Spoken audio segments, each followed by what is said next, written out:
We're going to look at sound waves today, and mainly we're looking at describing the role that waves play in transforming energy, and we're going to learn how to model a compression wave.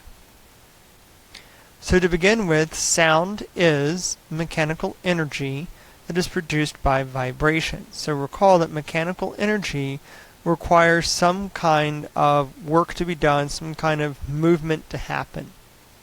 Okay, so that means that a sound wave produces vibrations. So it's going to push the air particles as it moves. Okay, that's what happens. Sound is vibrating and it's going to be moving particles. So sound is a longitudinal wave or a compression wave, and we'll use the terms interchangeably. They mean the same thing. They're two names for the same thing. Okay, so sound is, and I'll mainly use the term compression wave, but sound is a compression wave, right? So what happens is particles vibrate back and forth along the path that the wave travels. So if we take a look at our picture, our little animation down here, here we have, let's say, our speaker, right, that's producing our sound.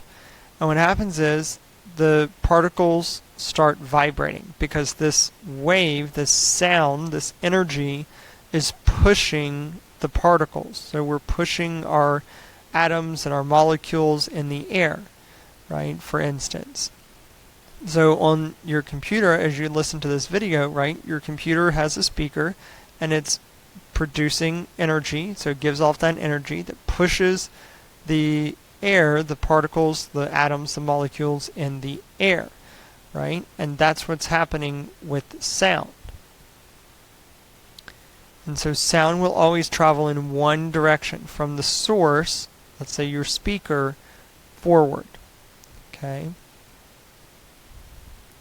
Now, the parts of a sound wave, right now we're going to look at the first two parts, the main parts. The first one is a compression, right? Remember, it is a compression wave, so it is a compression, right? To compress means to squeeze. So basically what happens is your sound wave starts with a compression. So we're squeezing the air together and then it releases, right? And that release, where the particles, your atoms, your molecules start to separate, that's going to be your rarefaction. Okay, rarefaction. So basically, a sound wave is squish and release, squish and release.